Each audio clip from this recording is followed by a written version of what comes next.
The broadcast is now starting. All attendees are in listen-only mode. Hey, good afternoon, everybody, and welcome to today's episode of PhotoBiz Live. This is Danny from the PhotoBiz team. I hope you're all doing well today. Today we're going to be joined by Landon Day for a webinar basically going over buzz editing and just different tips you can use to take your editing and your photography to the next level and help you stand out in the crowd.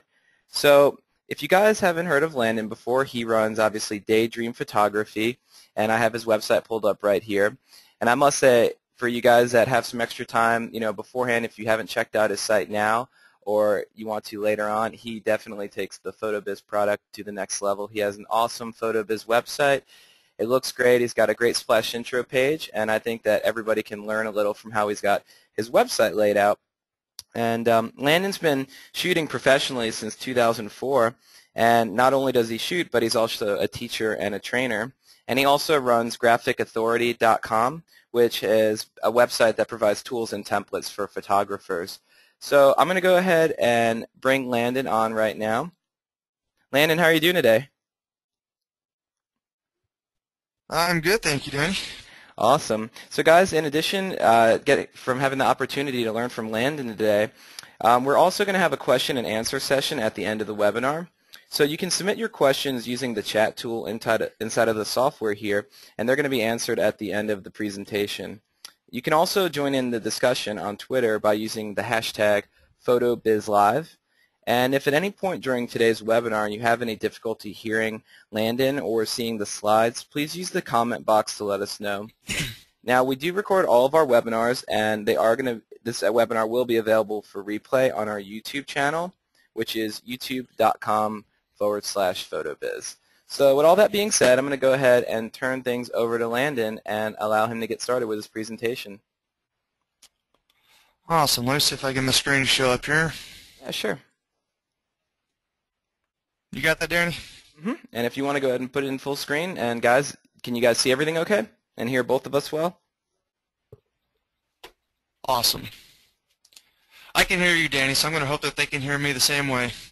That's the joys and the frustrations about a webinar is it looks like we've got over 100 people here, and I'm just crossing my fingers that they're listening, can hear us and see us, and technology is amazing when it works.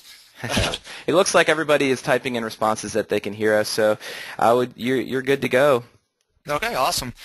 Well, like Danny said, my name is Landon Day, and I am in Mansfield, Texas, which is just south of Dallas-Fort Worth. I'm about 20 minutes from the ballpark in Arlington where the Rangers play, so we frequent them up there. And here's just some of my contact information. Like I said, my web address is daydreamphotography.net. My Facebook page is facebook.com/daydreamphotography. I know that I'll probably get some slack for using my personal page and not a fan page. I just developed such a following on my personal page for my photography initially that it's been really hard to transition over, and I haven't put forth the time and effort to do that. But that's my Facebook page, and then my email address there at the bottom, lnday11@yahoo.com. I'll start off with a little story, I guess. When I was in college, I was an art major and minor, and I was actually a ceramic minor. I had a teacher who had this really cool technique, and it was something to do with raku, but it was a little bit different, and I asked her for years and years, how do you do this? How do you do this? And one day she sat me down and said, I'm not going to tell you how I did it because it's my trick, it's my technique, and I'm not going to share it with anybody because I don't want anybody else doing it.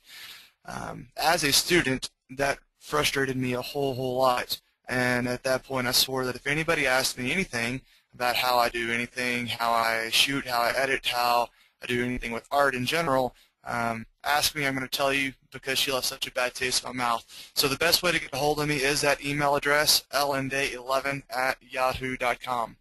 I'll also go ahead and apologize for my West Texas accent. Hopefully you guys can hear me. That's what happens when you're born and bred out in West Texas, is I get made fun of a lot for how I talk. So without further ado, let's kind of go into some of this buzzed editing, why you guys are all here. So the gist of this is going to be what separates you from the pack. What separates you from what everybody else is doing. One of my last sessions, the dad of the kid I was shooting had the exact same camera that I had. So why did they come to me when he's got that kind of money invested in similar technology? You know this as photographers. When you turn your camera setting to A, aperture priority mode for your Nikon users, and I don't remember what it is off Canon. No, TV is shutter speed. But A is your aperture priority mode, and you can get some really good settings. Especially if you have good glass, you roll that over to a 3.5 f-stop, and you've got great stuff coming from your camera. Also, that 51.8 lens, if you don't have a prime lens and you have about $100, the 51.8 is an amazing piece of glass, and for about $100. So there's nothing on that camera, that lens, that my soccer dads and moms can't do on their own. It's no longer a secret on how to use off-camera flash. A couple of years ago, that was a really, really big deal. Off-camera flash, how did you get that shadow? How that shadow from the nose not going straight down? Why is it going off to the side? And people started seeing this look. On the new SB700, which is a kind of entry-level Nikon flash, there's a switch that lets you just turn it on to master mode, and then another switch that turns it on remote mode. And it's really something that a 2-minute Google search won't show you how to use and how you can get off-camera flash. So again, that's technology that's not working for our favor. Now, we do have nice cameras, and we have nice glass, and we have, our 1.4 f-stops and our primes and our 24 to 70s and 7200s that maybe our Uncle Bob competition doesn't have, but these guys can get really nice equipment by going down to their local Best Buy. So it begs the question, why are they coming to you? What can you offer them that they can't do? So let's pose the question, how long did it take you to master or learn your f-stops and shutter speed? With a couple of minutes, with a book, with a video tutorial, you can figure out that f-stops work with the little number making a big hole, and that a fast shutter speed will freeze motion and a slow shutter speed will blur motion. It's not rocket science on how a camera works, and once you figure out one camera, for the most part, every camera thereafter that is going to run the same. So maybe you don't have them mastered, but I'm going to say if you take a couple of days working on that, you very well can. There's nothing in there that's not crazy difficult, or there's nothing there that is crazy difficult. But think about this. How long have you been working in Photoshop? I took my first Photoshop class as a junior in high school. I took a college-level Photoshop class that was offered from the junior college, and it was on Photoshop 4. Not CS4, that's just Photoshop 4, as in not the first, second, or third, but the fourth one. And I believe that was back in 97-ish. If you're trying to do some math, I'm 29, about to turn 30 this summer, so you can put your pencil down and stop trying to figure out how old I am there.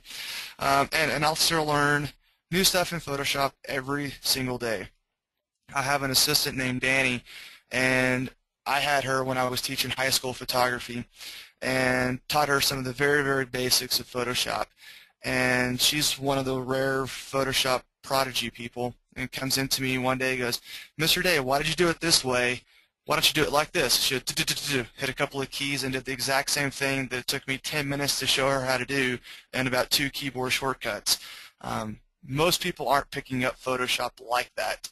In fact, very, very few people are. And on that note, I'm getting taught by a high schooler how to do stuff when I've been in Photoshop for a long, long time. So this is where, in my opinion, this is where we separate ourselves. This is where we become the professionals and not just someone with a nice camera. I don't know how many times I've been told, "Wow, that's a nice camera. I bet it takes amazing photos." And my answer is, yeah, it takes great shots. But we know that there's more to it than having a nice camera. This is where we need to spend the time to learn our craft, and where all the soccer moms and Uncle Bobs are going to lose their patience and take up the next hot thing on Pinterest. I was very anti-Pinterest when it first came out, because all I saw was craft stuff on there all the time from my wife, how to make cookies that look like tuxedos, and how to make things that hang from the ceiling like beads, etc. We actually have a Pinterest account now. Our studio does Daydream Photography. I believe it's Danny at Daydream. She takes care of it for me. But we get all kinds of inspiration and ideas from that on the photo realm too now. But this isn't really what I'm talking about as far as Pinterest goes. You know, something catches on and somebody picks up, oh, I can do this and make a little money. I'm going to go do that and undercut what everybody else is doing, which is what has happened to us in the photography world. So, sorry, that's my soapbox, and I promise I'm going to move on. The thing is, we have to set some guidelines. How many times have you seen Photoshop gone just terribly, terribly wrong? I did a Google search earlier and found all kinds of images where, you know, there's hands that were left on somebody, and this person's got 6 fingers, and this person doesn't have a belly button, and just all kinds of stuff like that that you see all the time. And I wanted to put on there, just because you can doesn't mean you should. There are so many things that you can do in Photoshop, and just because you can doesn't mean it makes your photo any better. Such as, you can make your vignette too dark. If you have a big black oval around the outside, that is taking it too far. You can make a photo too perfect. Nobody has perfect porcelain skin. We can enhance and make them feel good about themselves, but you don't want them to look plastic. You can make eyes too blue. There are people that have crazy, ridiculously blue eyes. For the most part, if the eyes get too blue, though, you know it was overly photoshopped. You can warp photos. I don't know how many times I see on Facebook people that are starting to be photographers who hit Control-T and do their free transform and then don't hold shift down. So instead of a person being 5'6", all of a sudden they're 7 foot tall and they're the size of a pencil and they look terrible. You can make textures look bad. Just because you add a texture to it doesn't mean it's a good thing, and et cetera, because you could go on to this forever and ever trying to figure out why photos are good and what makes photos bad strictly because of Photoshop.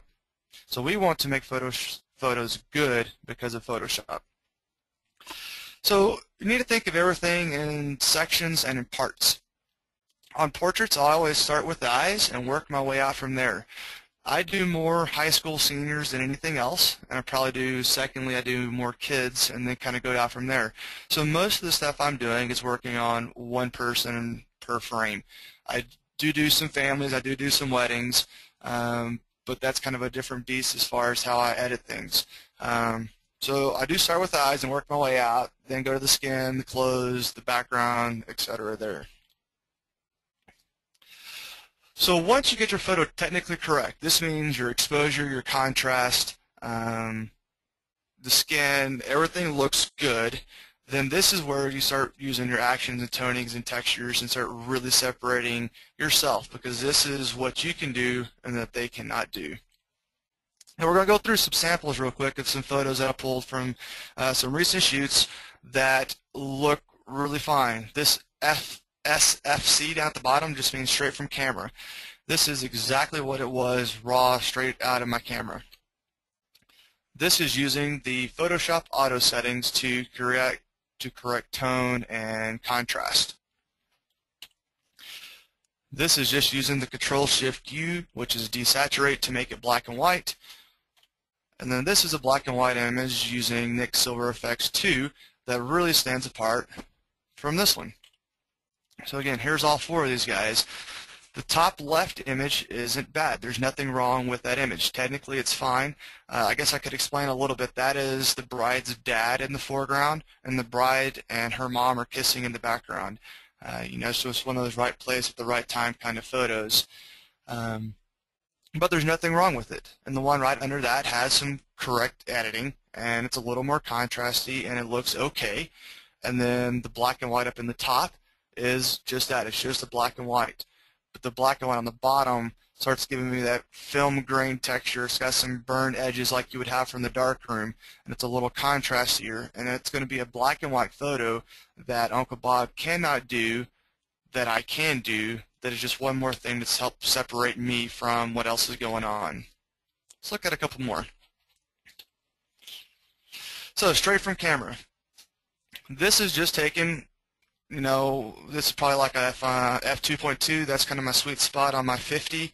If you don't know where your lens sweet spots are, that would be another thing to go and find out and play with. I know my 50 is the sharpest for me at 2.2, but still gives me that real shallow depth of field. And there is nothing wrong technically with this photo. This is straight from the camera. This one has all the scan splotchiness taken out. Again, this is using software from Nick. Every mom, every dad of a newborn kid thinks that their baby is the most perfect thing in the world. And this is a real cute baby. This is the original photo again. Real cute baby, nothing wrong. But babies will typically be kind of red and splotchy, especially newborns. This baby was, I think, 6 days old. So we get rid of the splotchiness, and it's starting to look more like mom and dad think the baby really looks like. Give it a little bit of vintage toning. Start separating it just a little bit more and a little bit more. And then add a brush up in the top left, just a Bible verse that we did from Graphic Authority that's all handwritten in old grandma handwriting, and it just separates this photo from that original photo without having to do a whole lot. All these photos were really taking, 2 or 3, maybe 5 minutes to do start to finish, but it's separating me from what everybody else is doing. Same way here. Cute girl, neat place, exposure's fine. This is straight from the camera. I did just the auto adjustments again, and it didn't do a whole lot for me that time from Photoshop. It's still kind of flat looking, not a whole lot of interest going on. But then tweak it a couple of times using my Nick software, again plugging it into Photoshop, and we have a really rocking image that's just beautiful. Again, you can see better there, start to finish, of what we started with up in the top left and what we ended with down here in the bottom right. Kind of a new project I've been working on. Got to give a shout out to Joel Grimes. I don't know if you've heard of him or have seen him, but I saw him at Spa, I guess 2 years ago in California, and Palm Springs. So I'm in Palm Springs, and he was one of the keynote speakers, and I had never tried anything like this before. And he gets up on stage, and one of the very first thing he says is, color is kind of irrelevant, and I'm colorblind. And I went, not many people know this about me, but I'm colorblind. So when he started saying that and started working with this, it really inspired me and really pushed me to try something different that I hadn't tried and done before. So let's walk through this. This is the shot straight from the studio. Nothing fancy. It's okay. The light is fine. We got a rim light on the left and the right side of him. This is just with strip boxes and then a beauty dish up in the top left and front. This is a background that I made for Graphic Authority. There's a new set of these guys that's made just for this purpose. And then the end result is something like this. That's really something unique that takes a little bit of work but gives me a neat look that other people aren't doing, at least in my area. So let's go to one more, I think. Yep. So I just redid a bunch of my studio displays. And what we're looking at here, I have a whole hallway with 20 by 30 gallery wrap canvases. See, my mouse will show up here. Yeah. Right here, you can see where my mouse is where that 2-inch line is where the gallery wrap wraps around the sides. So instead of wrapping in part of the photo, I built these guys to wrap the backgrounds around the edges instead of the photos around the edges, and just a neat look. So I've got a hallway full of these 20 by 30 canvases for my seniors. And we're going to walk through how to do some of these here in a little bit. I know you guys are thinking, man, he's talking fast and I don't know where we're going with this. He's showing me why I need to edit, but I'm not learning how. Hopefully we're going to learn that here in just a moment. Just going through some of these guys, showing the different toning, different textures and looks, and some of the finished products that is a lot easier to create than you will think.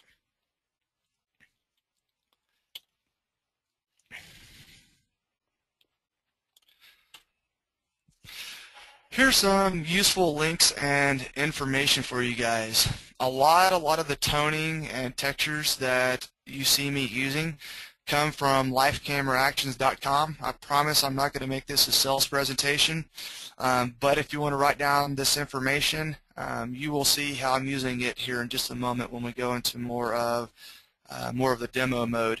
Use Landon 20 right here, Landon 20. Takes 20% off your order, and Brett says it's good for the first 5 orders before it caps. And then if you go to Graphic Authority, like Danny said, my studio took over the backside of Graphic Authority almost a year ago, and that is the web address there. And under the photographer's toolbox drop-down menu, if you put it in code PhotoBiz, that will take off 30% off of whatever you want from there. You're also going to see me use a whole lot of Nik software. There's their website, and all those gallery wraps that you saw me doing a moment ago, full colors, templates are the ones that we use for all of our guides and printing of those guys. I believe that that is the end of my slideshow. Let's see real quick, make sure. I believe it is.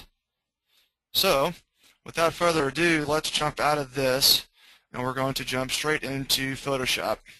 And hopefully do some of this to where you can see different tips and techniques of how you can easily edit and make your workflow better and make your photos really stand out. So this is a photo of my daughter.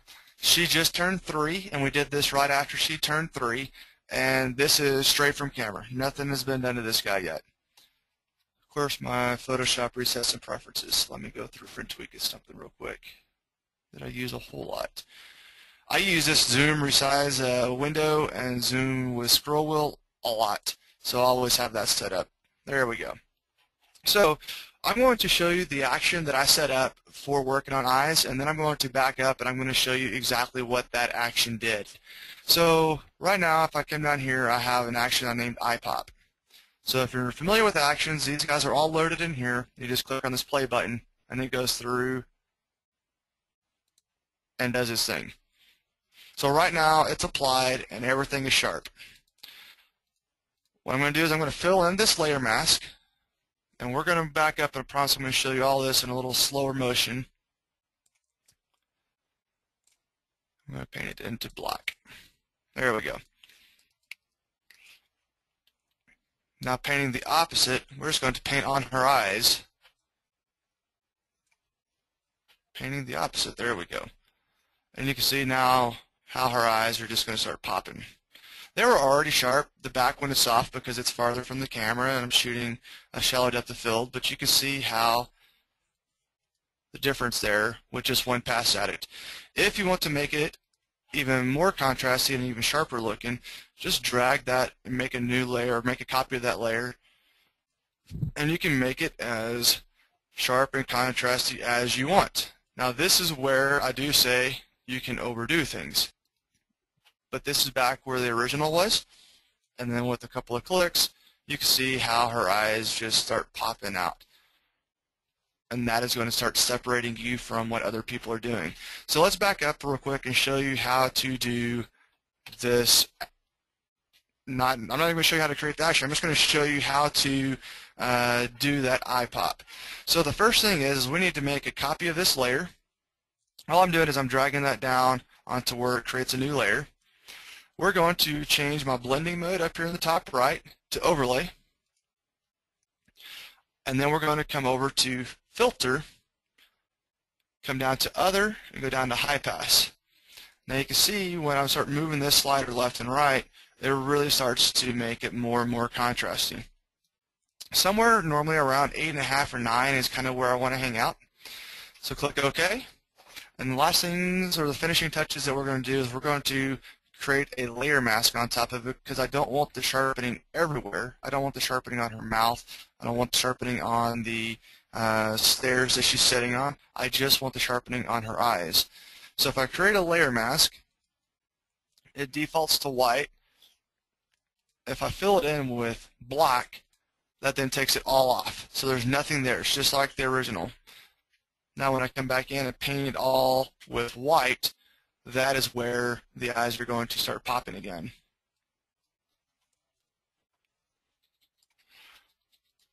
Just like that.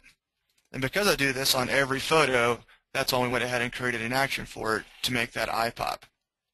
So that's step one, like I said, is to start with her eyes. Then we're going to work out from her skin, and then we're going to work on the rest of the photo.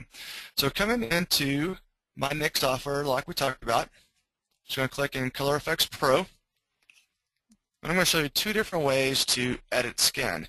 This works great for babies. This works great for your seniors. This works great on anybody's skin.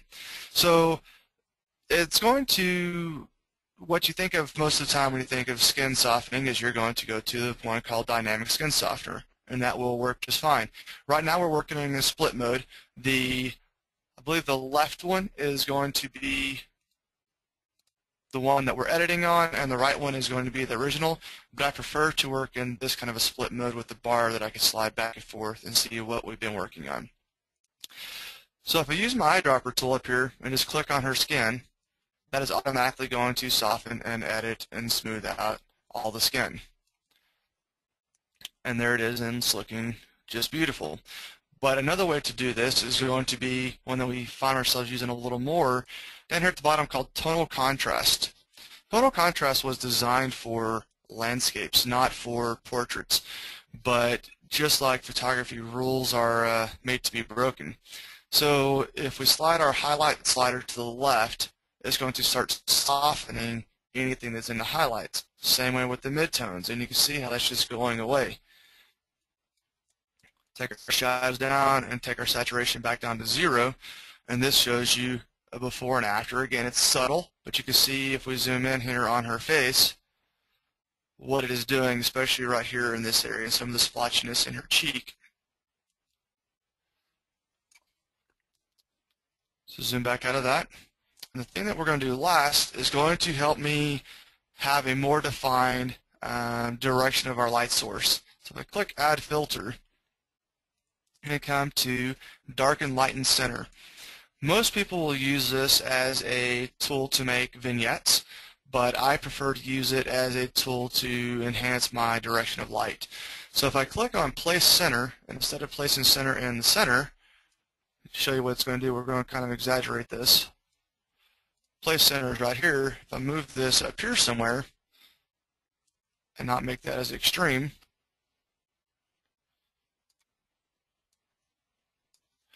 you can see now where the light looks like it's coming more from the top left than it being a flat light. The one on the right is the one that we're editing on. The one on the left is the original, and you can see how that gives it more of a light direction. And this isn't anything but no reflector, no flash, no nothing. This is just me and her hanging on the stairs. Just click OK, and that's going to apply those. Again, this is the original. And within a couple of clicks, we're starting to get pretty nice. So we're going to go ahead and crop out the bottom part of the stairs. I think it's a little bit much.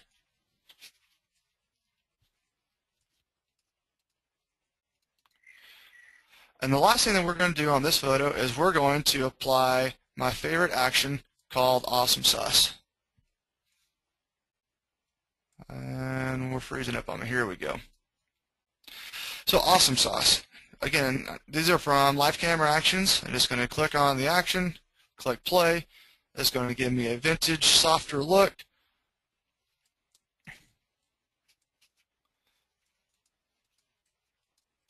Turn it down just a little bit. And that photo of my daughter, Landon, is now done. Everything that we did on this one was really subtle, but it's things that make a lot of difference. So let's go ahead and close out this photo. Let's go to something that's going to be a little bit more drastic and walk you through a couple more steps. So let's go ahead and do one with that background like the one I was just showing. So here is the background that we're going to drop on this photo on. We're going to go ahead and delete that one for the time being. This layer here. There we go. Nope. Okay, so right now this is a little bit overly saturated and a little bit bold and busy. So we're going to tone this down just a little bit. If I come down here to this circle with a line through it and go to solid color. That's going to make a new layer with a solid color. If I just keep it on black and come up here and change my blending modes, normally somewhere around the soft light overlay area, and slide my opacity down. You can see how it's just toning that down and simplifying it down just a little bit more for me. We can take it even one step farther. Instead of doing it that way, duplicate this layer and do that Control-Shift-U, which is just your default black and white, and then blend those two together. Then it also desaturates and softens it just a little bit. The joy in the pain about Photoshop is there's a zillion ways to do the exact same thing. So from there to there in a couple of clicks, and it's starting to be a softer, more dramatic kind of look. So back up here into my Nik software, go back into Color Efex Pro. We're going to go into one called Bleach Bypass. Let's do a split screen again. Bleach Bypass does exactly what you would think it does. It bleaches out everything and changes saturation. You could bump the saturation back up. We're going to leave it kind of muted down. We're seeing how we're getting this kind of grungy, hardcore look with just sliding things around just a little bit.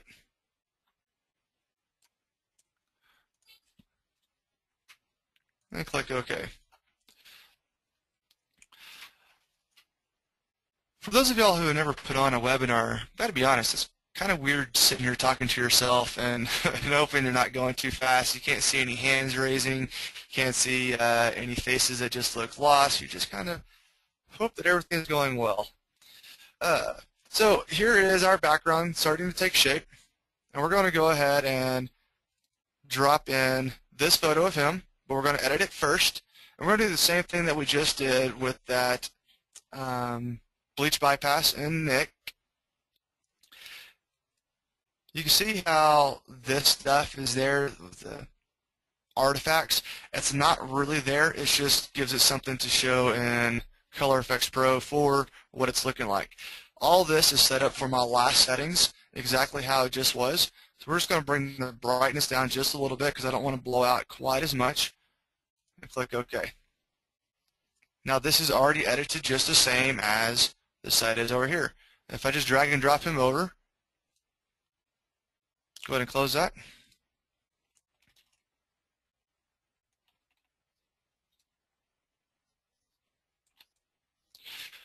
You can see how we're already starting to take shape with this edgy, a little more hardcore portrait. This is my brother. He actually just graduated from the University of Texas, Arlington. Now he's playing independent league baseball. He's a pitcher. So a couple more steps and we're going to be done with this. So I'm going to remember where he is. He's over here right off the edge of this brick wall. I'm just going to blink that off. We're going to create a new layer. For those of you who are frantically taking notes, watch this just a little bit more than taking notes, and I'm going to give you links to videos that will walk you through step-by-step how to do all this, that you can pause and go as you go. So on this layer, we're going to go to Edit, Fill, and we're going to put in 50% gray. I'm going to show you why we do that here in just a little bit. If you come up to Filter and go to Render, Lens Flare, used to, you could drag this around in this box, but you didn't have any real control over where it was going to end up. I typically work on the 105 prime. I just like the way that flare looks a little bit more than the rest of them. And click OK. Now, if I don't have this exactly right behind him, which is pretty close, I can move this layer, wrong one, I can move this layer and move that lens flare wherever I want to move it. Because when I change this blending mode to overlay or soft light, it disappears all the gray and leaves nothing but the lens flare behind him. Something there, and we can extend that 50% gray out just a little bit more around the top. Image.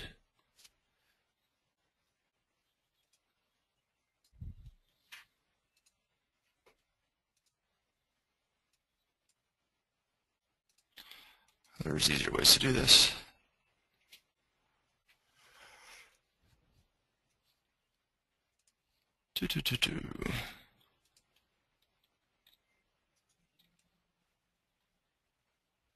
Just get rid of that edge that was there at the top.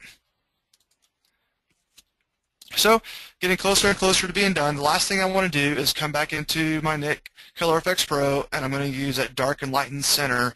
But this time, instead of using it as a directional light source, I am going to use it as more of a vignette kind of application. All this is going to do is going to help me move my attention to the middle and away from the sides just a little bit more. And click OK. And in a couple of minutes, it's probably not the best version of this that I've ever made, but it looks pretty cool, and it didn't take me very long to create, but it's something that really separates what we're doing again.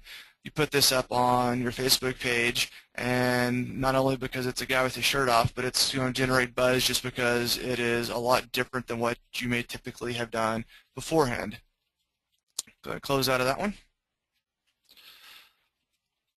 Again, like I said in the first, remember my email address is lnday11@yahoo.com, and that will shoot me an email with any questions that you guys have, and I will do my best to help you out, because I know I'm moving along really fast here, trying to get as much content in as I can for you.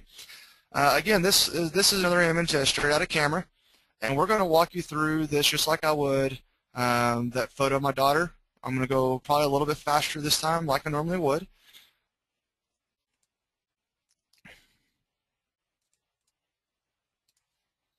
All we're doing now is we're doing our eye pop. I made a batch of lower res files, so that's why you're seeing some of the grain show up, just so that I could work a little bit faster on them. So you can see from there to there on her eyes. We'll maybe take it one more time. I think that time may have gone a little bit too much. Delete that layer. Come into my Nik Color Efex, and we're going to soften her skin just a little bit.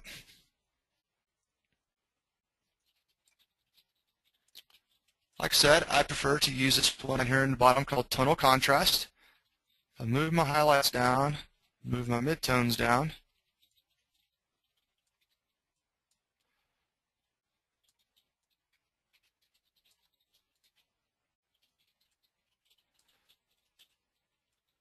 You can see going from here's the original to a softer version of this here. So we'll take our midtones down just a little bit more. And there's going to be a spot or two to correct, but that's getting pretty close. Add filter. This time we're going to add a little bit more contrast, because that tonal contrast probably took a little bit of contrast away from it.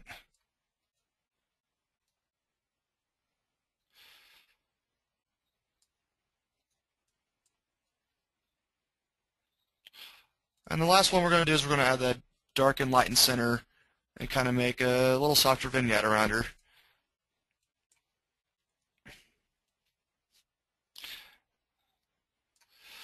So you can see with the vignette, it's just enough to move your eyes to the middle. If you click the before and after, you can really tell I'm just drawing her attention more and more to her face instead of away to the outsides of everything as well.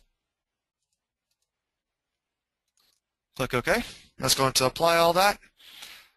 And there we go. Come in with the patch tool real quick.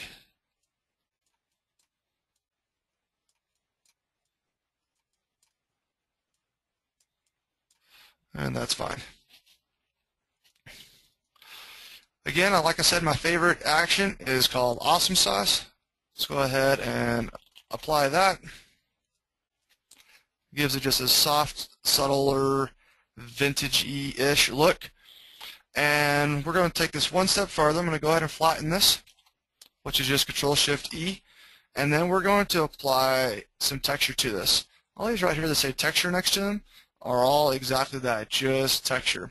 So if we apply one, let's apply Vintage Rock and hit play. It's going to go through and do its thing and bring in a texture file from somewhere else that is saved on my hard drive and take it from that to that. which is cool on its own. If I don't want to apply that toning, I can just blink off all these toning layers, and now I just have the texture part of it, which is the way I will work most of the time. So here's a layer mask. Be sure I'm clicked on that. We're just going to take it off of her face. The reason that we work in layer mask and not erasers is because if I jack up and do this, I could come back in with black and paint it all back on, and it's no harm, no foul. It is a lossless way of editing. Take some more off of her skin here, just in places. Then to do my final touch, I will drop my opacity way down, use a big soft brush, and just paint it kind of all here in the middle. So now not only do I have a vignette going from my dark and light and center from my Nik software, but now I have a grunge texture vignette on it as well. So let's go ahead and flatten this. That one can be done. Let's get rid of all these layers that we know we're not going to use.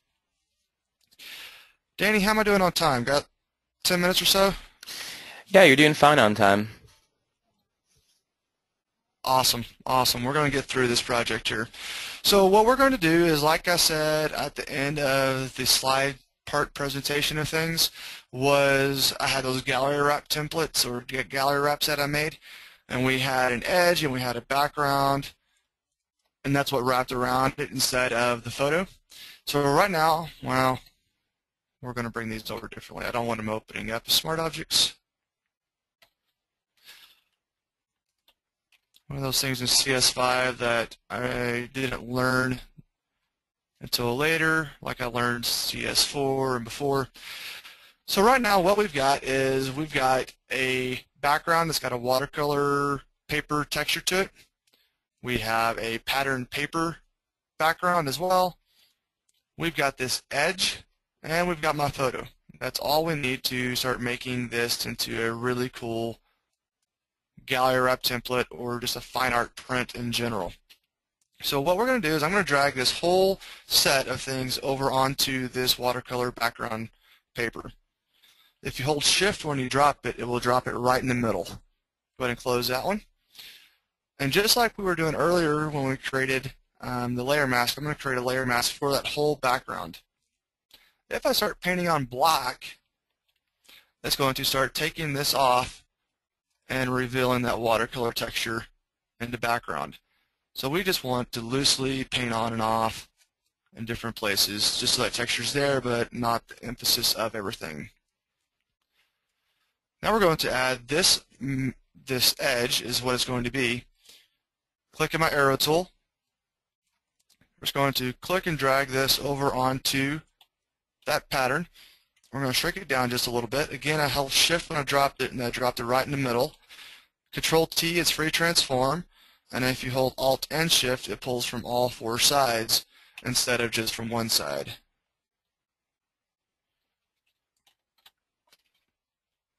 Go ahead and close that. And you can kind of see how this is starting to take shape now without having to do just a whole lot of anything.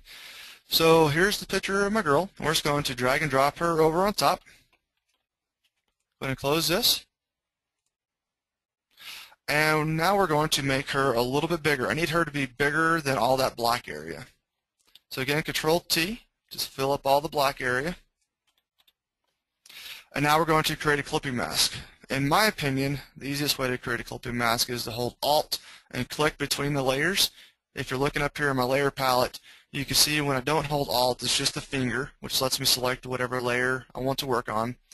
But if I hold Alt and go between these guys, it changes from a finger to an arrow with the circles on it. And now it drops it into that edge.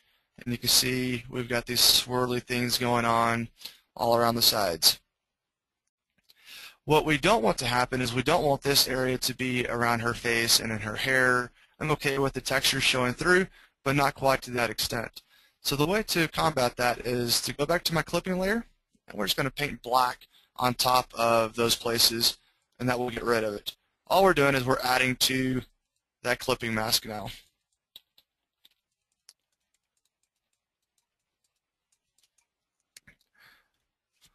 And the last final touch on this project is going to be to change the colors of this paper background texture back here to match the photo.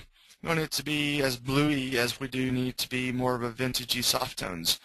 So if I open my background folder that we brought over earlier, you can see how this is all set up in here in a bunch of layers. If I just double click on this, it brings me up with the solid color picker. If I use my eyedropper tool, it's going to start finding those colors on whatever I am touching.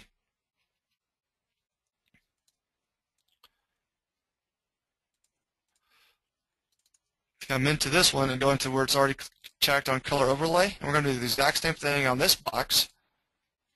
And now we're making this all really customized to the photo that we're working on.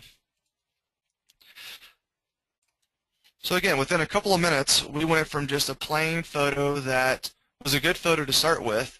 We went through and we edited it, we toned it, and we gave it texture, we dropped it in an edge and put it onto a background, and now we have a finished piece of fine art that is something that my people around me aren't doing, but it is something that's going to separate me from everyone else, and we can charge more for it because it's a fine art piece and not just a photo. So that is that one. Let's take a quick poll. Do y'all want to see one more in super fast mode, or would we rather go to kind of a Q&A session where you can shoot at me any questions you may or may not have? Yeah, guys, so just use the chat box real quick to let us know if you want to see another one real quick, or if you're short on time and you want us to go right into QA, just let us know. All right, looks like we're getting a lot of response to see one more, Landon. Okay, let's go ahead and do that then. So this one has already been color contrast edited, which is fine, and it was a great photo from camera as well. So just doing a couple things with those actions that we talked about earlier. Let's go to grunge rock this time, and all I'm going to do is click play. And this is going to go through, it's going to tone it for me, and it's going to start putting in those textures.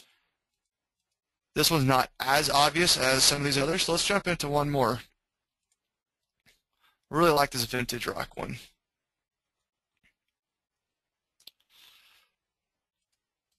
And there it is again. We can see more so where it's in the dark areas where that texture is really showing up. So it gives me a vintage tone and a texture. Now, just like what we did with her faces earlier, we wouldn't want this on her arms or her skin, so we're just going to paint white on top of it. The beauty about how Brett at Live Camera Actions has all this set up is when you paint your texture off, you don't lose your toning. So you don't have to worry about it going back through to that original color that it was.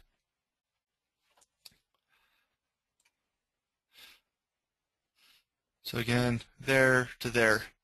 Gives me a neat look without having to put much effort into it. Let's go ahead and flatten this and take it one step farther. This is an old piece of paper from a luggage stamp or maybe a postcard or something to that extent. And all we're going to do is we're going to bring over this photo, the one that we were just working on, using my move tool, click and drag this over here. We're going to shrink it down to where it fits. I'm not really concerned about it fitting exactly, so somewhere in there is fine. Let's go ahead and close this one so we can make this bigger for us.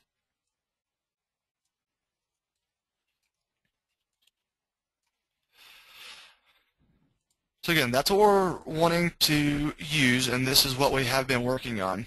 So if I create a clipping mask between these two, that gives it me the shape, which gives me, the neat round roughed edges like an old postcard might be. And you can see how it starts coming through in places as well. And then it could be as simple as dropping this opacity down and showing some of that texture and toning and grunge and design in the background of it as well. So again, this was something that I dropped onto another background, and we made a big, large gallery wrap of it for here at the studio. And it's something really cool that you just saw it took me minimal effort and time to really accomplish. Now, am I going through and doing this for tons of photos every session I have? No.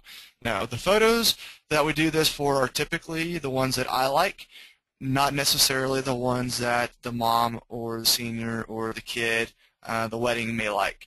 I have found that you have to shoot for 3 different people. You have to shoot for the mom, you have to shoot for the senior, and I have to shoot for me. And most of the ones we do this to are the ones that I'm shooting for me. And these are typically the ones that are on my Facebook page, on my website, that kind of stuff, which is ironically why people come to see me, but not always what people will in turn order.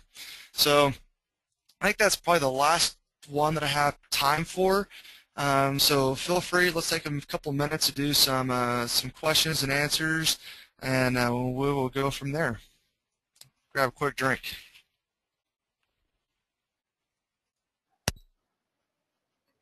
All right, awesome, Landon. Thank you so much for the presentation today. So guys, you can go ahead and just start typing in your questions into the chat box inside webinar software, and we'll just work our way down from top to bottom. So Landon, I'm going to kind of go to the very top and see where the question started at. Actually, the first question was about the 50mm lens. Somebody said that they were curious where you could find them for around $100. They said they paid over $200. I just recently purchased one as well. It was about $115. So I think really any big retailer, you can find them for about that much. Yeah, and on that note, you can also go keep an eye on Craigslist and eBay.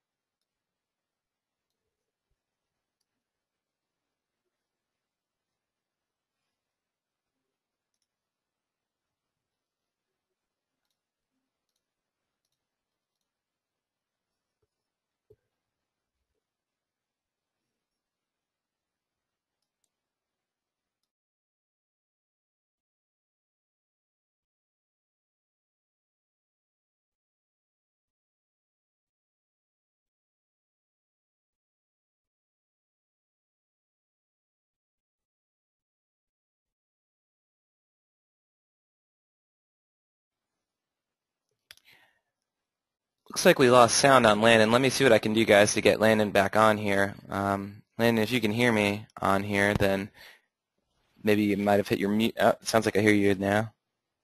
Do you hear me now? Yes. Okay, it came on and said I was unmuted, and then I thought I was talking to myself again. So I don't know exactly where you lost me, or what was the last thing you heard? You were mentioning, go on Craigslist or eBay looking for a lens.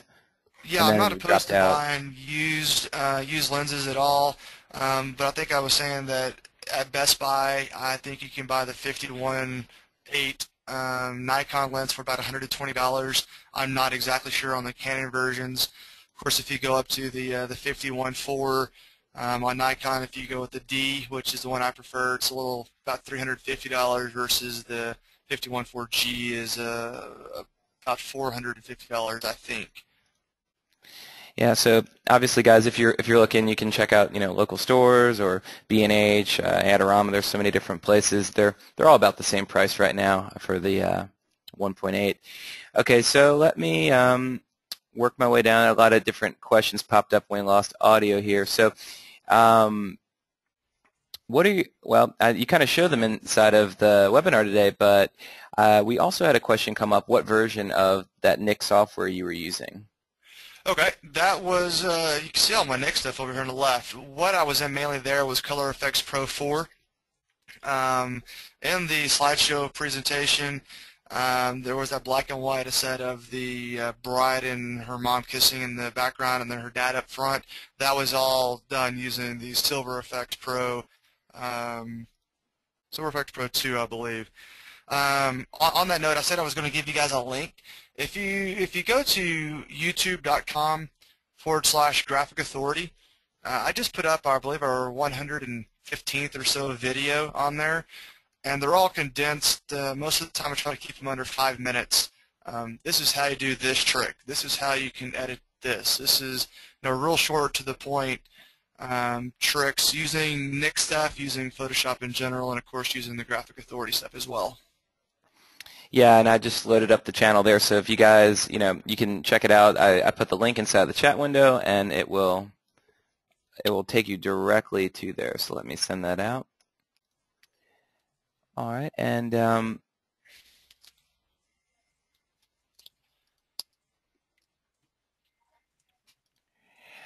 here's a good question from Julie. So she wants to know, how many photos do you typically show a client to order, and out of those, how many are drastically edited or have those textures? I think a lot of people have this question, Yeah. what is, and I know you're going to have a better answer than me, but I think they're just wanting to really know how many do you go with where you take the little extra time to make these artistic images? So I could tell you that this is kind of a hot topic between photographers, and at different conferences, I'll butt heads with different people. I could tell you what's working for us in the Dallas-Fort Worth area. After doing this for a couple of years, I found that our magic number is somewhere between 35 and 40. I really don't show them more than 40 images. I want them to be 40 great images. I want them to be 40 images that really stand out and are different in themselves, where we don't have the same image 5 times with a slightly different smile. And those are images that I pick out. They don't ever see them. From there, they all get basic color contrast enhanced, edited out of Lightroom. And from there, I do one photo, kind of like what we're seeing here on my screen, that I put up as a teaser on Facebook to hopefully get them really excited, show them something different. That's why they hopefully have come to me, is because they've seen things like this that I've done.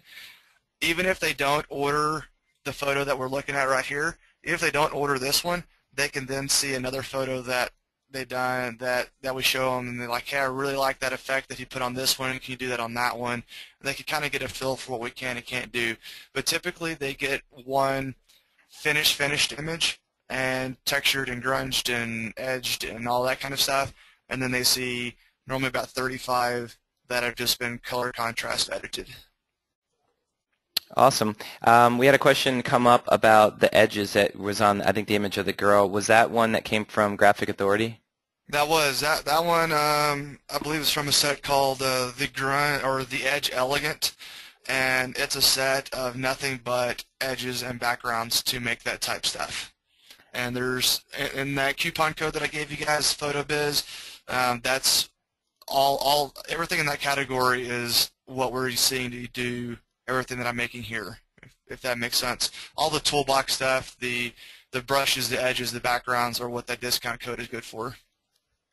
Awesome. And again, I just pushed the link out to everybody, so you guys can check that in the chat window there. So we do have a couple more minutes for questions, so please go ahead and ask your questions now. And like Landon mentioned, you can find him on Facebook or shoot him over an email as well if you have any additional questions that don't get answered inside of today's webinar. All right, so this question, Landon, comes from Andrea, and a couple other questions just rolled in about, the extraction you did of the photo of your brother. So which tools are you really using to extract your subjects? So in Photoshop CS5 was the first time that they actually made that a whole lot easier to do. That being said, I used the Topaz Remask 3 to do my cutouts on. I've tried the Vertis Fluid Mask, and I'm drawing a blank on the other one I have tried as well. But I think that the Topaz Remask 3 is by far the easiest one. Awesome. So hopefully that answers your question there, Andrea. And let me go through here and grab some other ones. So I actually pulled it up now, and I see one from Aaron who says, I've always thought of Photoshop as a manipulation and aperture and Lightroom for actual editing. I use Lightroom. I don't use aperture, and I use Lightroom for my batch, quick, basic editing. I find it's a lot faster to go through and do the final edits as far as spot removing and enhancing in Photoshop. I know that in Lightroom 2 they started giving you spot control, but it's still a lot easier to do it in Photoshop versus Lightroom. All right, and the next question we had come in, Landon, was just about the actions again. I think a lot of people, they might have missed over when you mentioned the actions, but if you just want to talk a little bit about how you use the actions, to enhance your images. And again, I know you are using live camera actions. Yeah, and we use actions from a lot of people. Totally rad, make great actions as well. I've just been thoroughly wowed by live camera actions. Their toning and textures and just general enhancements are just so easy to do. Let's pull over another image real quick if I've got one. Let's just close this one. So actions in general are going to be a set of commands that are repeated every time you hit a play button. So if I do the same thing over and over again, for instance that eye pop that I was showing you earlier, then I create an action for it. And we could do a whole lesson on, a whole hour on nothing but creating actions. And that's something that I don't claim to be a master at by any means. But as far as just the usability of them, all you do is you purchase the actions. You come up to load actions. That will take you to a window on your computer. Double click it. It loads it into this panel for you automatically. And then whatever you click is going to apply a set of commands. You can see them all working over here on the right. And when you open these, you can see what it's going to do. And it just did all of that for me in a matter of moments again. So let's go to one again that's a little bit more dramatic. I don't know, let's see what crack kills is.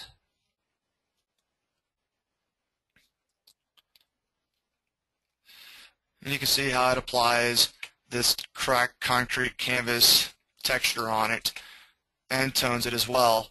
With all I had to do was click play. So that is the beauty of actions, is to simplify your workflow and make it really easy to get looks like this. Awesome, and I assigned a couple questions over to you inside of there, and we're just going to take a couple more before we wrap everything up, guys. I see that a few people joined in a little late, and if you guys do want to watch the replay of today's webinar, it will be available on the PhotoBiz YouTube channel at youtube.com/PhotoBiz. While you're there, you can subscribe to our channel and also check out Landon's, which is youtube.com/Graphic Authority. And let's grab one more question here. Looks like Mallory wanted to know, just that picture for the background you used for your brother, did you take that picture, or is that something you offer, those backgrounds like that? Correct. That was a project that I worked on for the better part of a year, accumulating photos to do that with. Let me see over here on my other screen real quick if I can find some of these guys. I believe that the set that is actually on Graphic Authority's page is going to have 26 of those type backgrounds on it. And here's all the originals of everything.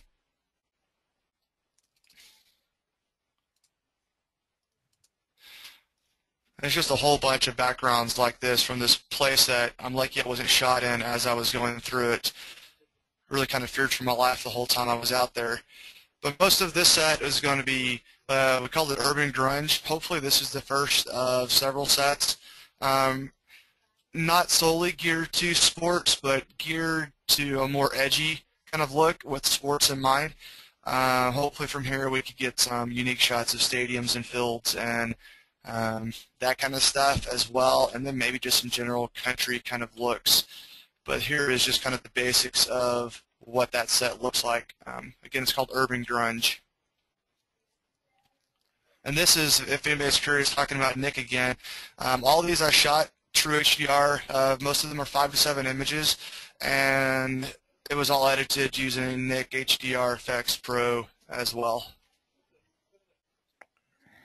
Well, that's awesome, Landon. Well, I wanted to thank everybody for joining us. I think we're just about out of time, so thank you guys for all the great questions, and thank you so much, Landon, for taking the time to present today. And anytime. Yeah, and so as I mentioned again, guys, the video is going to be available online on our YouTube channel, and you can check it out there, and we hope to see you again later on this week for our next webinar. So thanks again, Landon. You're very welcome. All right, everybody, we hope you have a great day.